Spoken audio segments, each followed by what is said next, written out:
We are in control of the energy. We've done a It all talk on starts words with and the attention energy. Like and if we then talk to intention. plants, it influences growth. If we talk to water and freeze it, it changes the chemical makeup. Okay, watch this then. If we want to connect to the universe, we have to work with the universe. So if I have the food of birds, bird food, seeds, nuts in my hand, and I bless it because it's energy.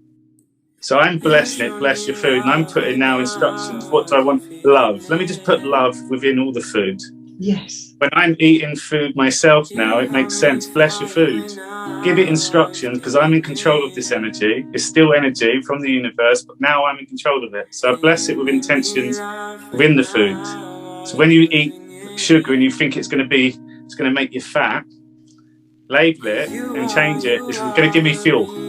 I just now need to use this fuel wisely so I can change the energy. So bird food, give it energy, give it love.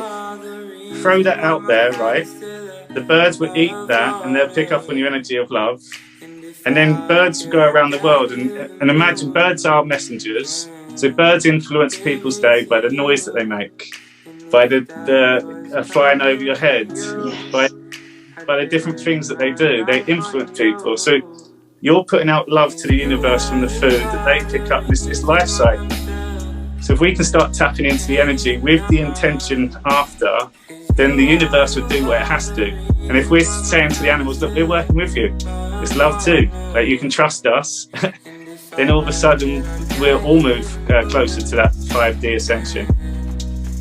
Oh, that's such a lovely thing to finish with today. Anything you want to finish